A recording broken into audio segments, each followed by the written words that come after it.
What's going on with our callers this weekend? Antonio in San Jose is first up. He is starting a new business. Okay. An underwear business. Now, I immediately thought, you've called the wrong station. You've called the wrong radio show. We don't sell underwear here. But he's launching a Kickstarter. These are special kind of underwear that he can tell you about. It's special? Special. Very special. Okay, so it must be like some type of tech underwear. Absolutely. Is it smart underwear? No. Okay, so it's not tied to an app or anything? No. Okay, well. But it is tech related. Okay, all right, now, okay, because I want everybody to guess in their heads as they're listening what type of underwear it is. Now, remember we used to do Brand New or Not True, where you would make up products? Yes, this definitely would be in Brand New, Not True. Okay, but is this something that you think, like, people would believe would be true? Yes. Okay. This is important. This is helping people. These are, have your underwear help you. Yes. So they're launching a $10,000 Kickstarter, and Antonio needs some advice on how to get some buzz and get it to go viral.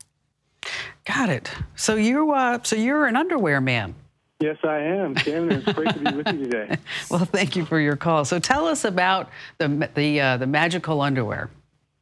Well, we have a classic chicken and egg problem here, and our Mantie, which is a boxer brief, it protects the frontal parts there from electromagnetic radiation, which I think you spoke about it before. There's tons of studies that are showing all the negative effects that our phones and electronics and all these other things are having on our future generations. Yes, and you know what? And it's really interesting, Antonio, is that whenever I speak about this, and this is my opinion, is that there, for every study that says that, oh no, everything's fine, there's another study that says, well, we don't really know quite yet, right? Okay, so you're going to go on Kickstarter with this underwear that I would guess basically has some type of shield around for the guys, right? Yeah, we're using the silver fabric, which was actually developed for NASA and the Special Forces for security reasons. But we found that it also blocks radiation, so we're using that in our showroom pouch. Okay, do you have like science behind all this and medical studies and like lab results, or is this just something where you say, okay, after we get the $10,000, we're going to do that?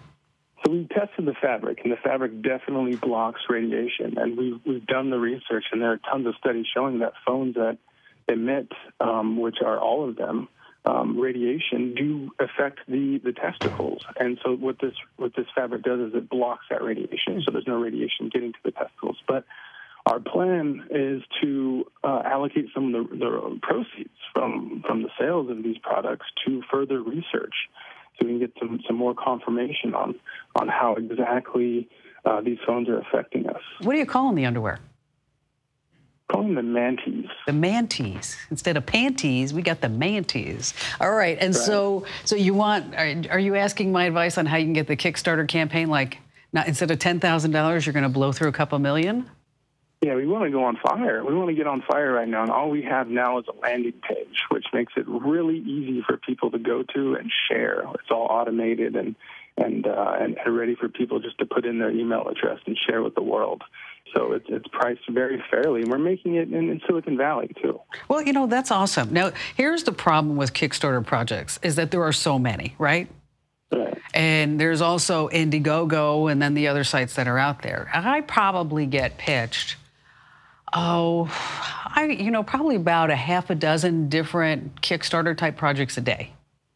Mm-hmm. And it makes it really hard to kind of filter through because it's like after a while they all start to sound the same. Like, we've got this latest and greatest thing, it's going to solve this issue, and then we're going to raise this much money, and this amount of money is going to be towards this.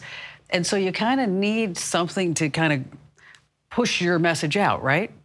Right. And how to get the attention of people like me and people that write for all the tech sites and the tech blogs.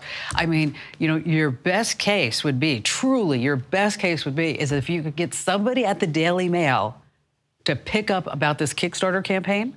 Mm-hmm. And because it seems to me, and I've noticed that once something's on the Daily Mail, it's really crazy, is that all of a sudden you see it on the Today Show. You see it maybe picked up even by the Wall Street Journal or CNN or whoever it may be, Fox, and at BGR. It's kind of crazy that we have this publication in the UK, kind of a tabloid thing that's happening. And so, so in order to get that attention, there's always needs to be an emotional element. And meaning that, I don't know if you have like testimonials from guys who said, you know what, obviously you don't because the underwear is new, but you can find some guys who said, I used to keep my phone in my pocket, now I don't, and now I've got 12 kids or something like that. But, the other thing you could do is to put together a basket. And this is good. We're going to go old school and low tech, okay? All right. So you put together a basket, and in this basket, you put a pair of the underwear, flyers about the Mantie and information about it. And then I would put in a bag of nuts in there, and with the slogan that says, "Protect your nuts" on Kickstarter. Right. And then you send those out to key influencers in the tech community, in the mainstream media. Wow. And they're going to open it. And I'm going to tell you why, because I open those things. Because it's very rare now that people go beyond the fray when they want to get our attention. And when they do, it's like, oh, wow, what is that? Now, if you do protect my nuts, it's going to be funny. And then they're going to be more likely to pay attention to it. I would try that with like 10 people, see what kind of results that you get back. If you get some results, keep going, send it out to more. Antonio, thank you so much for your call.